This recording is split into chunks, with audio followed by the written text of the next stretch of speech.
Demi 100 anak, dia rela menikah dengan Duke Monster. Tapi sudah seminggu penuh, suaminya bahkan belum menyentuhnya. Kalau begini terus, jangan salahkan dia kalau bertindak lebih dulu. Elena dengan kesal membuka pintu ruang kerja suaminya dan menatapnya tajam. Ini pertama kalinya dia melihat wajah suaminya tanpa topeng. Ternyata tidak seseram yang dibayangkan. Bukankah itu tahi lalat? Coba tanyakan pada gadis manapun. Siapa yang tidak mau punya suami berwajah tampan dengan tahi lalat? Elena tak tahan untuk menyentuhnya. Pria itu, yang awalnya ragu, mulai menikmatinya. Sejak kecil, ini pertama kalinya seseorang menyentuhnya. Perasaan ini asing, tapi dia menyukainya. Elena semakin asyik menyentuh. Kulitnya sangat halus, lebih halus dari kulitku sendiri. Entah berapa lama, gadis itu tersadar. Jangan-jangan dia pikir aku mesum? Dia berdeham untuk menutupi rasa malunya, lalu berkacak pinggang, dan memasang wajah serius. Aku sehat, dan tidak sakit. Jadi, malam ini bersiaplah. Datang ke kamarku, aku ingin punya bayi. Setelah itu, dia langsung lari, meninggalkan suaminya yang terkejut dan bingung. Elena yang berlari keluar, wajahnya memerah. Dia merasa telah bertindak terlalu berani. Tapi demi memberikan pengalaman terbaik untuk suaminya, dia secara khusus meminta pelayannya untuk menyiapkan mandi bunga malam ini. Memikirkan apa yang akan terjadi nanti malam, gadis itu merasa sedikit bersemangat. Malam pun tiba, Elena duduk di tempat tidur dengan gugup menunggu. Seberkas cahaya menerpa wajahnya. Akhirnya Head datang. Mata Elena berbinar. Tatapannya menjelajahi tubuh suaminya. Head masih khawatir kalau dia menakuti istrinya. Sementara istrinya hanya ingin segera merasakan pria setinggi 1,9 meter ini. Melihat suaminya naik ke tempat tidur selangkah demi selangkah, jantungnya berdebar semakin kencang, terutama saat melihat otot dada suaminya yang bidang. Elena semakin tergoda. Kau benar-benar mau tidur denganku? Tentu saja, kita kan suami istri. Kalau tidak denganmu, aku harus tidur dengan siapa? Pertanyaan istrinya membuat pria itu tertegun. Lalu, tanpa banyak berpikir, dia mematikan lampu. Elena bergumam, sepertinya dia suka gelap. Tapi kenapa dia tidak membuka bajunya? Meskipun gadis itu tidak berpengalaman melakukan hal seperti itu dengan pakaian, terasa aneh. Elena penuh dengan pertanyaan, belum sempat memikirkannya lebih lanjut. Elf sudah berbaring. Menurut alur novelnya, setelah gadis itu berbaring, hal-hal yang memalukan akan terjadi. Jadi, apakah aku hanya perlu berbaring dengan tenang? Elaine menutup matanya dan menyesuaikan posisinya. Waktu berlalu detik demi detik. Bersamaan dengan suara dengkuran, gadis itu membuka matanya dengan tak percaya. Astaga, orang ini benar-benar tertidur, meninggalkan istri kecilnya begitu saja. Meskipun marah, pria ini entah bagaimana membuatnya merasa nyaman. Melihat wajahnya, Elaine pun tertidur tanpa sadar. Sinar matahari pagi sangat menyilaukan. Elaine meregangkan tubuhnya dan bangun. Dia tidur nyenyak malam itu, tapi sosok suaminya sudah tidak ada di sampingnya. Namun, selimutnya masih hangat. Mungkin baru saja pergi. Tidak ada yang terjadi sepanjang malam. Elaine merasa aneh. Bukankah begini ceritanya di novel? Apakah punya anak lewat udara? Tapi sebenarnya dia bisa mengerti, karena seorang countess yang dia kenal baru melewati malam pertama 2 bulan setelah menikah. Karena suaminya khawatir dia tidak terbiasa dengan tempat baru, dan akan ketakutan. Tapi Head tidak perlu memberiku waktu untuk beradaptasi. Aku sudah dengan gamblang mengatakan ingin punya bayi dengannya. Malam ini aku harus berhasil menaklukkannya, dan melahirkan banyak prajurit. Malam mulai tiba, seperti malam sebelumnya. Head kembali ke kamar mereka. Elaine menatap suaminya dengan penuh harap. Apakah kamu lelah hari ini? Pria itu bertanya lebih dulu. Mendengar ini, Elaine hampir pingsan karena gembira. Akhirnya dia ingin melakukan hal-hal suami istri denganku. Gadis itu menggelengkan kepalanya seperti mainan gasing. Bagus. Jadi malam ini, pria itu belum selesai bicara. Elaine sudah tak sabar untuk melepas pakaiannya. Semoga kamu tidur nyenyak malam ini juga. Lalu, tanpa mempedulikan istrinya yang tercengang, dia masuk ke selimut. Elaine penuh dengan garis hitam di kepalanya. Apakah orang ini bodoh? Sayang sekali. Tapi masih ada hari esok. Jadi di hari ketiga, Elaine hampir gila. Jangan-jangan orang ini impoten? Apakah kita akan terus seperti ini? Tidak melakukan apa-apa. Gadis itu sudah minum banyak anggur merah. Head terdiam lama sebelum akhirnya berkata, kau tak perlu khawatir tentang itu. Meskipun kau istriku, aku tidak akan menyentuhmu sedikit pun. Meskipun buku itu tidak menjelaskan secara rinci proses melahirkan, setidaknya dia tahu satu hal. Pasangan suami istri yang ingin bermalam bersama harus melepas pakaian mereka. Lalu, Elaine tiba-tiba menindih suaminya seperti orang gila. Lepaskan pakaianmu. Aku bilang lepaskan pakaianmu. Kau boleh berteriak, tapi takkan ada yang datang menyelamatkanmu meskipun kau berteriak sampai suaramu habis. Haddock tercengang. Dengan suara wos, Elaine belum sempat bereaksi saat ia dibungkus selimut seperti, apa yang kau lakukan? Lepaskan aku. Dengar tidak? Suaminya mengabaikannya. Ia hanya memeluknya semakin erat. Elaine kesal sekali. Ia terus menyuruhnya melepaskannya. Haddock menatapnya dengan pasrah, menepuk-nepuknya seperti menidurkan bayi. Ia benar-benar tidak mengerti mengapa istrinya begitu menginginkannya. Entah berapa lama berlalu, pria itu mendongak lagi dan tertegun. Rambut perak dan kulit seputih salju, seperti bunga lili yang mekar di malam hari. Mungkin karena banyak minum, gadis itu tidur nyenyak. Hadok memeluknya begitu saja. Tidak ada yang terjadi malam itu. Tapi hubungan mereka menjadi lebih dekat. Sinar matahari pagi terasa menyilaukan. Gadis yang baru bangun merasa putus asa. Semalam dia begitu bebas. Sekarang dia begitu malu. Rasanya ingin tenggelam di dalam air. Terakhir kali merasa malu seperti ini adalah di rumah. Saat kakaknya mengajaknya minum diam-diam. Namun akhirnya, dia mabuk dan memukuli kakaknya. Bekas luka di kepala kakaknya sampai sekarang belum sembuh. Tapi jika malu di rumah, itu tidak masalah. Karena ada kakaknya yang melindunginya. Namun kali ini, itu adalah suaminya yang baru menikah. Lebih baik tenggelam saja. Setelah menyesali sesaat, dia memikirkan masalah lain yang lebih menyakitkan. Dia sudah begitu aktif. Tapi kenapa pria itu tetap tidak bereaksi? Untuk pertama kalinya, Elena mulai meragukan. Apakah dia tidak cukup cantik? Dia bahkan bertanya pada pelayan di sebelahnya. Namun pelayan itu bersumpah dengan tulus. Walaupun dia hanya seorang pelayan, dia berani memastikan, "Nona, Anda sangat cantik. Seperti bunga teratai yang baru mekar. Luar biasa indah. Kecantikan yang memukau dan mempesona. Menawan hati. Bak bunga di taman surga." Elena tersipu mendengar pujiannya. Pelayan ini pasti akan sukses suatu hari nanti. Tapi dia tidak salah. Karena sering ada orang yang memuji dia seperti itu. Namun ini menunjukkan masalah lain. Masalahnya bukan dia. Jadi tidak ada yang perlu ditakutkan. Dia harus meminta penjelasan dari suaminya. Segera dia meminta pelayan menyampaikan pesan ke suaminya. Tidak peduli apakah dia sibuk atau tidak. Hari ini dia harus makan siang bersama suaminya. Elena tidak percaya begitu saja. Dengan kecantikan dan kulit seputih susu, istri mudanya ini pasti bisa mengendalikan suaminya. Tapi imajinasi memang indah. Kenyataannya sungguh pahit. Dia tak menyangka kata-kata pertama suaminya saat bertemu. Membuat wajahnya memerah karena malu. "Kau serius ingin begituan denganku semalam?" tanya sang suami. Mendengar itu, wajah Elaine langsung memerah. Tak disangka suaminya bertanya begitu terus terang. "Iya, meskipun sedikit mabuk, itu memang perkataanku yang sebenarnya. Sudah sebulan menikah, mereka belum pernah berhubungan suami istri. Dan dia juga bukan orang yang sabar. Kau mau aku menunggu sampai kapan?" Begitu kata-kata itu terucap, Elaine sedikit menyesal. Gadis mana yang memaksa pria untuk begituan dengannya? Head terdiam sejenak. "Kau ingin meneruskan garis keturunan keluarga? Setahuku kau punya kakak perempuan dan laki-laki. Mereka, apakah ada masalah?" Elaine terkejut dengan pertanyaan itu. Dan buru-buru menyangkal. Hal ini membuat suaminya semakin bingung. "Lalu apa kau salah paham dengan perjanjian pranikah kita?" Elaine kesal. Dia tahu tidak ada klausul tentang memiliki anak. Tapi perlukah suaminya bersikap kaku seperti ini? Seolah-olah dia tidak tahu mereka punya perjanjian pranikah. Tidur bersama sebagai suami istri bukankah hal yang normal? Kenapa si kepala batu ini tidak mengerti? Meskipun dia memang punya alasan khusus, dia tidak bisa mengatakan bahwa anak mereka akan menjadi pahlawan yang akan membunuh Raja Iblis. Perkataan seperti itu tanpa bukti hanya akan membuatnya dianggap gila. Head terdiam cukup lama. "Aku tidak bisa memenuhi permintaanmu." Elaine tampak bingung, lalu perlahan terkejut. "Kau membenciku, atau aku tidak menarik di matamu?" Pria itu panik menyangkal. Ada alasan khusus yang tak bisa kukatakan. Tapi selain hal ini, permintaan lain akan kupenuhi. Tapi yang Elaine inginkan, hanyalah hal ini. Dia hanya ingin punya anak. Tapi karena begini situasinya, memaksa pun percuma. Gadis itu memutuskan untuk mengalah secara strategis. "Tidak mau tidur denganku? Jangan bercanda, ini bukan urusannya. Pokoknya dia harus merayunya. Lagi pula kalau aku nekat, aku sendiri yang takut. Dan ini membuka dunia baru baginya." Dia tak menyangka hanya berdua bisa melakukan banyak hal. Elaine sangat yakin, kali ini dia tidak akan gagal seperti sebelumnya. Setelah seharian semalam mempelajari, keesokan harinya saat pelayan menemukannya, Elena hampir mati kelelahan. Tapi kerja kerasnya tidak sia-sia. Dia telah menguasai 108 pose. Namun rasa kantuk yang hebat membuatnya sulit bertahan. Dengan suara gedebuk, dahinya terbentur meja dengan keras. Elena kesakitan hingga hampir pingsan. "Sakit sekali, jangan sampai benjol." Sambil mengusap dahinya yang merah dan bengkak. "Apa-apaan ini? Semua ini salah si bodoh itu." Karena sudah suami istri, seharusnya dia menjalankan kewajibannya sebagai suami. Tiba-tiba dia mendapat ide. Dia teringat ajaran dari buku nakalnya. Lalu dia bergegas masuk ke kantor suaminya. Dengan benjolan besar di dahinya dan ekspresi marah. "Kau ada waktu sekarang, kan?" Pria itu tidak menjawab, tetapi matanya terus menatap benjolan di dahi Elena. Elena bingung. Apa maksudnya? Dia bertanya lagi. Pria itu akhirnya tersadar. Ada, asal bukan urusan suami istri. Elena benar-benar kesal dibuatnya. "Kau bilang kau akan mengabulkan semua permintaanku, kan?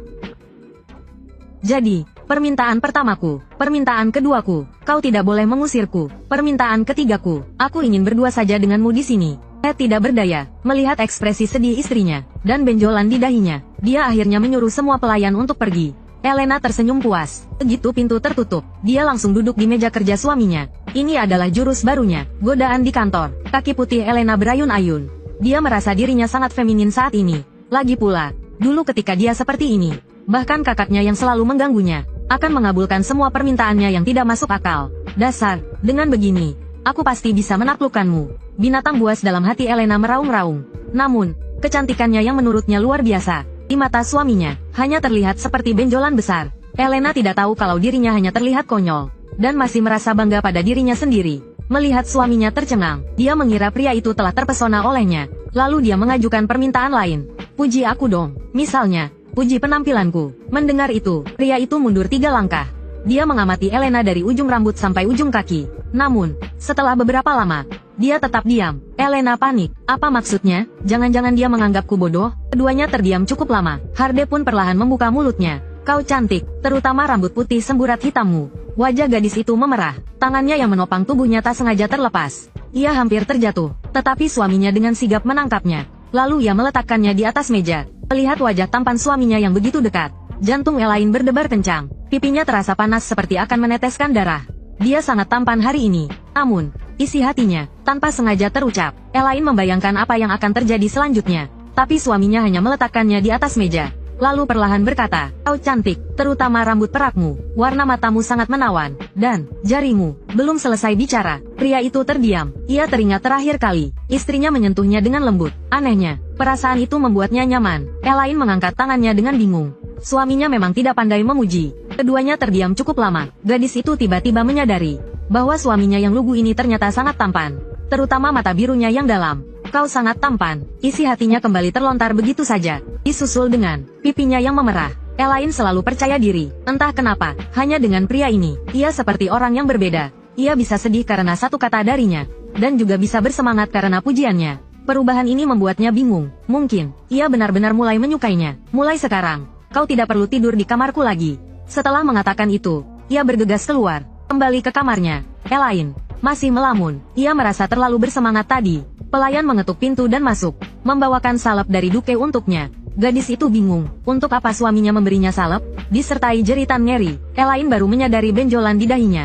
Teringat tingkahnya yang ia kira menggoda tadi, dan tatapan Duke padanya. Hancur sudah, ia malu untuk hidup. Beberapa hari berikutnya, Elaine bahkan tidak berani keluar kamar. Selain makan, ia hanya berdiam diri di tempat tidur mengoleskan salep. Seminggu telah berlalu, dan gadis itu masih merasa malu atas kejadian hari itu. Kenapa tidak ada yang memberitahunya kalau ada benjolan di kepalanya? Seminggu lagi berlalu, benjolan di kepala Elaine akhirnya kempes. Maka, di bawah kegelapan malam, dia diam-diam menyelinap keluar dari kamarnya. Setelah menahan diri begitu lama, akhirnya dia bisa tidur bersama suaminya lagi.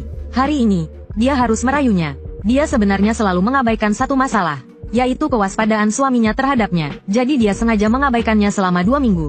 Berpura-pura kehilangan minat untuk memiliki anak, hanya untuk membuatnya lengah. Jadi malam ini, dia harus berhasil. Dengan pintu yang tertutup pelan, Elaine diam-diam berjalan ke samping Har. Melihat wajah suaminya yang tertidur, air liur wanita itu hampir menetes. Lalu dia membuka selimut, dan dengan hati-hati naik ke atasnya. Proses selanjutnya, adalah dia dibungkus lagi seperti Zongzi oleh pria itu. Lihat episode pertama. Dengan suami seperti ini, Elaine benar-benar akan menjadi gila. Bagaimana kalau langsung jujur saja? Langsung mengatakan bahwa anak mereka akan menjadi seorang pahlawan? Saat dia memikirkannya, seekor tawon tiba-tiba muncul. Tanpa basa-basi, ia mengangkat pantatnya dan hendak menyerang gadis itu. Lihat, Elaine harus berbalik dan lari. Tetapi sebuah batu membuatnya tersandung. Saat itu, sebuah tangan meraih pinggangnya dari belakang. Apakah kau baik-baik saja? Pria itu tampan, terutama senyumnya. Tapi entah kenapa, tangan yang memegangnya membuatnya merinding. Setelah mengucapkan terima kasih, gadis itu bergegas pergi, kembali ke kamarnya. Elaine masih memikirkan pria tadi. Setelah bertanya pada pelayan, dia baru tahu bahwa pria itu adalah putra kedua Duke. Dia biasanya lembut dan baik kepada orang lain. Pria idaman yang ingin dinikahi banyak wanita. Tapi sampai sekarang, dia masih lajang. Sekarang Elaine semakin bingung. Lalu apa maksud dari perasaan merinding yang dia rasakan? Dia meminta pelayan untuk menyentuh lengannya. Tetapi dia masih belum merasakan hal yang sama. Mungkinkah karena jenis kelamin? Tanpa sadar, dia teringat pria lugu itu lagi. Tidak ada cara lain. Dengan wajah serius, dia masuk ke kantor. Dia merasa sangat malu. Meskipun masih marah padanya, dia terpaksa menemuinya. Elaine, bolehkah aku meminjam tanganmu? Suaminya tampak bingung, tetapi tetap mengulurkan tangannya. Tangan kiri Elaine perlahan menyentuh telapak tangannya. Dengan hati-hati mengelus ke atas dan ke bawah. Pria itu terkejut. Anehnya, dia tidak merasa jijik. Sebaliknya, tangan kecil itu terasa sangat lembut, membuatnya nyaman. Elaine menatap kapalan di tangan suaminya, dan mulai berhayal lagi. Saat dia berlatih pedang, pasti dia terlihat keren, terutama otot-ototnya yang kencang. Memikirkan hal itu, Elaine mulai mengeluarkan air liur lagi. Ada yang salah dengan tanganku? Mendengar itu, gadis itu tersentak dari lamunannya. Lihat, tanganmu besar dan tebal, jauh lebih besar dari tanganku. Terasa nyaman saat disentuh. Suaminya panik mendengarnya, dan segera menarik tangannya. Elaine dengan cepat mengulurkan lengannya. Sini, sentuh. Permintaan aneh ini membuat pria itu bingung, tapi melihat tatapan penuh harapannya, Head akhirnya mengulurkan tangannya dan mengelus dengan lembut. Elaine merasakan sambil memberi arahan. Lebih ke bawah, lebih keras. Setelah sekian lama, dia masih belum menemukan sensasi pria itu menyentuhnya. Dia bersiap untuk mencoba lagi, tapi Head menghindar. Elaine kesal melihatnya. Apa yang memalukan, padahal mereka sudah tidur bersama selama beberapa malam. Dia bergumam terima kasih, lalu berbalik pergi, sampai pintu tertutup. Pria itu perlahan mengangkat pandangannya. Tak seorang pun memperhatikan, bahwa wajahnya sudah memerah. Dia sudah tidak ingat berapa kali. Setiap kali dia bangun tengah malam, dia selalu mendapati Elaine menindihnya. Dan dengan ekspresi aneh di wajahnya, Head benar-benar tidak tahu harus berbuat apa. Sebenarnya, Elaine cukup percaya diri, terutama dengan pedagang herbal berambut pirang yang baru-baru ini muncul. Dia tidak hanya menyelamatkannya, tetapi juga menunjukkan ketertarikan padanya. Aku memang cantik, tapi dia selalu merasa pria itu menyeramkan. Bukan hanya dia, pelayan di rumah juga merasakan hal yang sama. Setiap kali mereka berinteraksi dengannya, mereka tidak bisa menahan rasa takut. Mungkin ini firasat wanita yang memperingatkannya untuk lari. Mendengar itu, Elaine tertegun. Bagaimanapun, dia adalah seorang istri Adipati. Jika si pirang diam-diam mengutak-atik herbal, rumah Adipati pasti akan menderita kerugian besar. Jadi dia memutuskan untuk menyelidiki pria itu, mencegah kerugian rumah, dan melindungi reputasi suaminya. Dengan begitu, suaminya akan berterima kasih, dan memberinya seorang anak. Elena memulai rencananya dengan penuh percaya diri. Setelah diam-diam menyelidiki selama 2 hari, dia menemukan si rambut pirang tidak hanya ramah, tetapi juga sopan dalam berbicara, dan sangat sabar. Dia sama sekali tidak terlihat seperti penjahat.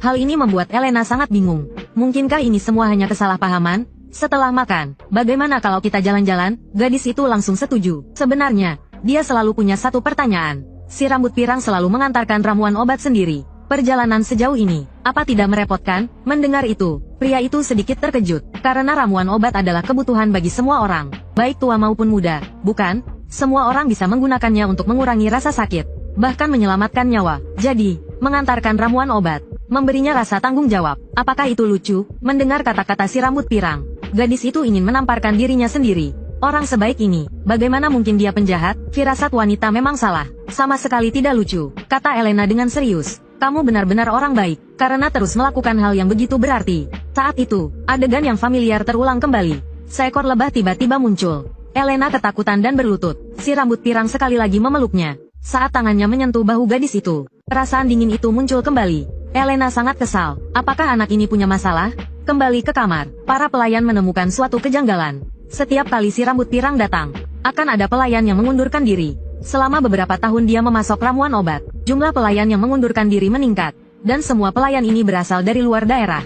Orang-orang yang sering berinteraksi dengan mereka menemukan sesuatu yang aneh. Mereka terlihat menderita, sering muntah, dan menggumamkan kata tidak mungkin. Setelah mengetahui situasi tersebut, Elena menyusun rencana yang lebih besar, yaitu menggodanya. Maka dia pun mengambil risiko, dan mengetuk pintu kamar pria itu dengan membawa minuman keras. Aku punya banyak masalah yang ingin kuceritakan. Maukah kau menemaniku minum? Si rambut pirang terkejut. Untuk menciptakan suasana remang-remang dan ambigu, hal pertama yang Elena lakukan adalah menutup tirai, sekaligus menuangkan minuman ke gelas mereka. Masalahku agak sulit untuk dibicarakan, dan kau satu-satunya orang luar di sini. Jadi aku ingin curhat padamu. Mendengar ini, pria itu berjanji dengan sungguh-sungguh bahwa dia akan merahasiakan kejadian hari ini.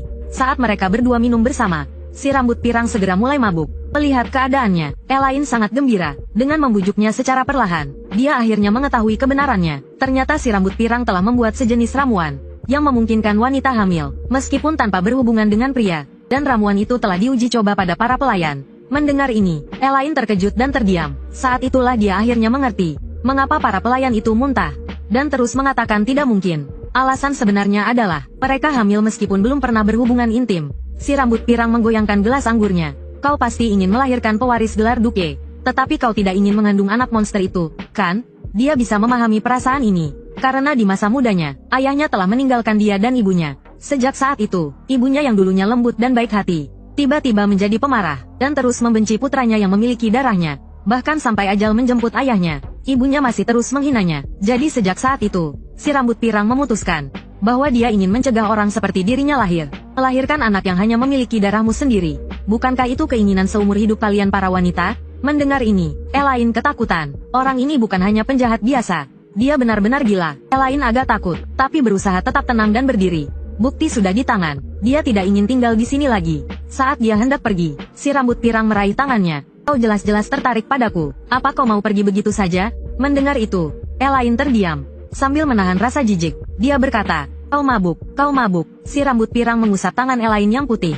Setiap kali kau bersamaku, aku bisa merasakannya. Kau selalu menatapku dengan penuh cinta. Sangat menyakitkan, kan? Melahirkan anak monster itu, bagaimana kalau kita bersama saja? Lebih baik bersamaku. Nanti, anak kita akan mewarisi gelarnya. Selama kita hati-hati, dia tidak akan tahu. Lagi pula, bukankah tujuanmu datang menemuiku hari ini adalah untuk tidur denganku? Dia menggenggam tangan kakak iparnya dan mengusapnya berulang kali. Sangat menyakitkan, kan? Melahirkan anak monster itu, lebih baik bersamaku saja. Aku akan menjagamu dengan baik. Sambil berbicara, dia mengambil sebotol obat kuat. Tanpa ragu, ia meminumnya, lalu perlahan mendekati wanita itu. Sejak pertama kali bertemu denganmu, aku berpikir, wanita secantik dirimu, terbuang sia-sia dengan monster itu. Mendengar kata monster lagi, Elena sangat marah. Si rambut pirang terus menggodanya, sama sekali tidak menyadari perubahan pada wanita itu. Detik berikutnya, ia menendang selangkangan pria itu. Kau bilang siapa monster? Tidak ada habisnya, ya? Dasar sampah, bahkan istri kakakmu kau berani goda, dan dia bukan monster, dia suamiku. Sambil berteriak, ia menghajar pria itu. Setelah kesakitan, si rambut pirang mencengkeram tangan Elena, dan menariknya ke dalam pelukannya. Hari ini aku akan membuatmu hamil anakku. Saat itu, pintu ditendang terbuka. Seorang pelayan masuk bersama sekelompok tentara. Sampai saat itu, Elena baru pulih dari rasa takutnya. Untungnya, ia sudah membuat perjanjian dengan pelayannya, bahwa jika dalam 1 jam ia belum keluar, pelayan itu harus segera membawanya bantuan. Kalau tidak, akibatnya bisa sangat buruk. Meskipun si rambut pirang telah ditangkap, ia membantah semua tuduhan. Ia bersikeras hanya melakukan eksperimen pada seorang pelayan, tetapi tidak menyebutkan bahwa pelayan itu dari kediaman Duke. Ia juga menuntut untuk segera dibebaskan, dan berjanji tidak akan mempermasalahkan kejadian ini. Mendengar itu, pikiran Elena menjadi kosong. Ia lengah. Ia tidak menduga si rambut pirang begitu tidak tahu malu. Saat hendak membantah, Haddock tiba-tiba bicara, penjarakan dia di ruang bawah tanah. Aku bertanggung jawab penuh atas apa yang terjadi. Elena memandang suaminya. Suaminya tidak meragukannya, dan tidak menyalahkan kecerobohannya. Sebaliknya, ia mempercayainya tanpa syarat. Entah mengapa, hati wanita itu terasa hangat. Hanya dalam semalam, suaminya menunjukkan kemampuannya yang luar biasa, dan tindakannya yang tegas. Pelayan itu juga menjelaskan kronologi kejadian kepada Elena. Ternyata, si rambut pirang tidak memiliki obat yang bisa membuat orang hamil. Untuk memfitnah Duke Monster sebagai orang yang terkutuk dan membawa sial, ia menyuap Dr. Duke untuk memalsukan diagnosis kehamilan saat Anne diperiksa. Dengan begitu, ia bisa memanfaatkan opini publik untuk menggulingkan Duke. Begitu mendengar ini, Elena sangat marah hingga menggebrak meja. Ia tidak menyangka peristiwa sekecil ini ternyata menyembunyikan konspirasi sebesar ini. Untungnya, dokter itu telah ditangkap dan diamputasi oleh suaminya. Berdasarkan kesaksian dokter, si rambut kuning akan segera diadili. Masalahnya telah selesai. Elaine kembali untuk melihat detail yang ia lewatkan, dan langsung ditemukan oleh suaminya, menunjukkan bahwa ia sangat jeli, bukan orang yang lamban. Karena itu, Elaine memutuskan untuk lebih berani lagi. Ia segera mendorong suaminya ke dinding. Wajahnya pun semakin mendekat. Aku ingin menanyakan sesuatu. Alasanmu tidak melakukan itu denganku. Apakah karena takut kutukanmu menular padaku? Mendengar itu, Haddock terdiam, lama tak bersuara. Tatapan Elaine menunjukkan keteguhan. Jika suaminya mengangguk, ia akan langsung tidur dengannya tanpa ragu. Tapi entah kenapa, ada rasa sakit yang tak terkatakan di hati gadis itu. Ia ingin sekali mengatakan pada suaminya, bahwa ia tidak takut akan rumor itu. Apalagi kutukan, ia hanya ingin memberinya seorang anak, dan hidup bahagia bersamanya selamanya. Namun kata-kata itu tak bisa terucap. Entah berapa lama, Haddock akhirnya mengucapkan 2 kata. Bukan. Mendengar itu, Elaine berulang kali meminta konfirmasi. Setelah mendapat jawaban pasti, gadis itu menghela napas lega. Karena bukan alasan aneh itu, pasti ada alasan tersembunyi. Aku akan menunggumu. Apapun alasanmu tidak melakukannya denganku, aku tidak akan bertanya lagi. Lagi pula kau tidak akan memberitahuku. Tapi aku istrimu. Semoga aku tidak menunggu terlalu lama.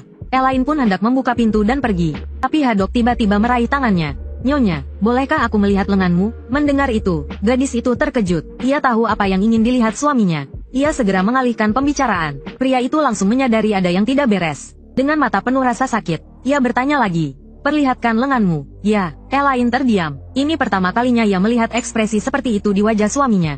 Tanpa sadar, ia mengulurkan lengannya. Pria itu perlahan mengangkat lengan bajunya, menampakkan memar yang cukup besar. Itu adalah bekas luka yang ditinggalkan si rambut kuning saat memaksanya. Hadok menatapnya lama. Gadis itu langsung menarik tangannya kembali. Sambil cemberut, bagaimana dia tahu aku terluka? Pria itu menatapnya dengan saksama. Hatinya dipenuhi amarah. Hanya karena hal itu, perlukah mengambil risiko sebesar itu? Kau tahu kau hampir kehilangan kehormatanmu? Elaine tak menjawab. Namun dalam hati, dia merasa kesal. Dia hanya ingin mengungkap kejahatan si rambut kuning. Dia tidak ingin suaminya terluka. Semakin dipikir, semakin dia merasa sedih. Tanpa sadar, air mata mulai menggenang di matanya. Dia berteriak dengan suara serak. Kupikir setelah berjasa besar, kita bisa melakukan itu. Setelah kata-kata itu terucap, Head tercengang. Elena, yang sudah lebih tenang, juga tercengang. Apa aku gila? Bagaimana aku bisa mengatakan itu? Karena sudah terlanjur. Dia nekat. Datanglah ke kamarku malam ini dan oleskan obat untukku. Dia pikir suaminya tidak akan setuju. Tapi tak disangka, suaminya setuju tanpa ragu. Sore itu, si rambut kuning akhirnya mengakui semua kejahatannya. Ternyata korbannya mencapai 40 orang. Alasan dia melakukan hal itu sudah tidak penting lagi, karena si rambut kuning. Hubungan mereka berdua berubah drastis. Pria itu menggosok lengan Elena dengan lembut. Elena merasa geli karena sentuhannya, tapi melihat wajah serius suaminya, Elena merasa sedikit khawatir. Sudah 4 bulan sejak mereka menikah. Suaminya yang awalnya menghindarinya, kini menyentuhnya dengan intim. Meskipun mereka belum benar-benar menjadi suami istri, Elena tetap merasa bahagia. Suaminya keras kepala, dan selalu bilang tidak mencintainya. Tapi Elena tahu, pintu hati suaminya telah terbuka untuknya. Setiap kali ada bahaya, suaminya selalu melindunginya. Dan setiap kali terluka, suaminya selalu merawatnya seperti saat ini. Merawatnya dengan penuh perhatian. Cahaya lilin yang redup bergoyang tertiup angin. Melihat suaminya yang masih mengomelinya, Elena tersenyum. Senyum yang begitu bahagia. Malam ini kita buat bayi, yuk. Aku akan melahirkan 100 bayi untukmu. Gadis itu menghitung dengan jarinya. 1 tahun 5 bayi, 15 tahun berturut-turut sudah cukup. Head tertawa melihat tingkah konyolnya. Babi pun tak bisa melahirkan sebanyak itu. Meskipun hanya candaan, pria itu tahu, istrinya hanya berpura-pura konyol, agar dia tidak khawatir. Namun sedetik kemudian dia menyesal. Karena istrinya mulai berfantasi tentang anak-anak mereka yang akan menyelamatkan dunia. Melihat itu, Head segera mematikan lampu. Hal ini membuat Elena sangat bersemangat. Namun sebelum dia sempat bicara, Head menolaknya dengan tatapan kosong. Aku bahkan belum mengatakan apa-apa. Elena memutar matanya dengan kesal, lalu membalikkan badan. Kuberikan kau ampun untuk hari ini. Baiklah, rencana untuk merayu suaminya kembali gagal. Kalau begitu, mari kita bicara hal lain. Elaine sebenarnya selalu penasaran, bagaimana obat kehamilan itu dibuat. Lagi pula, itu bisa menciptakan kehidupan. Ini hampir seperti kekuatan Tuhan. Head mengatakan dia juga tidak tahu. Dia hanya tahu itu semacam darah binatang buas. Mereka berdua mengobrol entah berapa lama. Hanya saja ketika pria itu menoleh, dia mendapati bibir tipis gadis itu sedikit terbuka. Dan jelas-jelas sudah tertidur. Dia terlihat sangat cantik saat tidur. Itu membuatnya tanpa sadar ingin mendekat dan menciumnya. Menyingkirkan pikiran-pikiran itu, Head diam-diam keluar, dan diam-diam mengeluarkan bola rekaman istrinya dan si rambut pirang. Mendengarkan percakapan di dalamnya, dia bisa dengan jelas merasakan niat jahat pria itu. Lepaskan aku. Tiba-tiba, sebuah teriakan terdengar. Jangan panggil aku nyonya, hanya suamiku. Head, yang boleh memanggilku nyonya. Dia bukan monster, dia suamiku. Bersamaan dengan jeritan istrinya yang memilukan, mata pria itu tanpa sadar memerah. Dia sudah lupa berapa tahun dia tidak merasakan kehangatan seperti ini. Mungkin karena belas kasihan Tuhan, atau mungkin karena takdir. Saat ini, semua keluhan berubah menjadi cahaya bintang di langit, dan perlahan menghilang di bumi ini.